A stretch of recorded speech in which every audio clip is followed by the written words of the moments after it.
Harga jual emas saat ini sudah mencapai Rp4.200.000. Tingginya harga emas ini membuat banyak warga yang mulai menggadaikan emas tersebut baik dalam bentuk logam mulia ataupun perhiasan. Gusma, pengelola unit Pegadaian menjelaskan bahwa terjadi transaksi gadai hingga 20% sampai 30%. Jika sehari hanya 70 juta sehari, saat ini mencapai hingga 100 dan 150 juta per hari.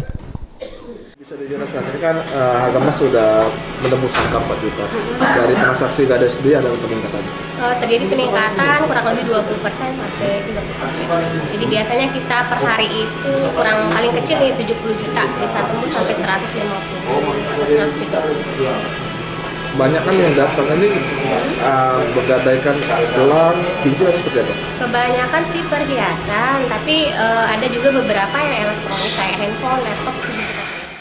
Ia mengaku jenis barang yang digadai jenis perhiasan dan untuk nilai taksir terdapat kenaikan Januari hingga Agustus sesuai standar taksirannya saat ini untuk 24 karat tembus 624.000 per gram. Dan untuk peminjaman dapat diberikan ke nasabah mulai dari 2,9 sampai 3,3 juta tergantung kadar perhiasan.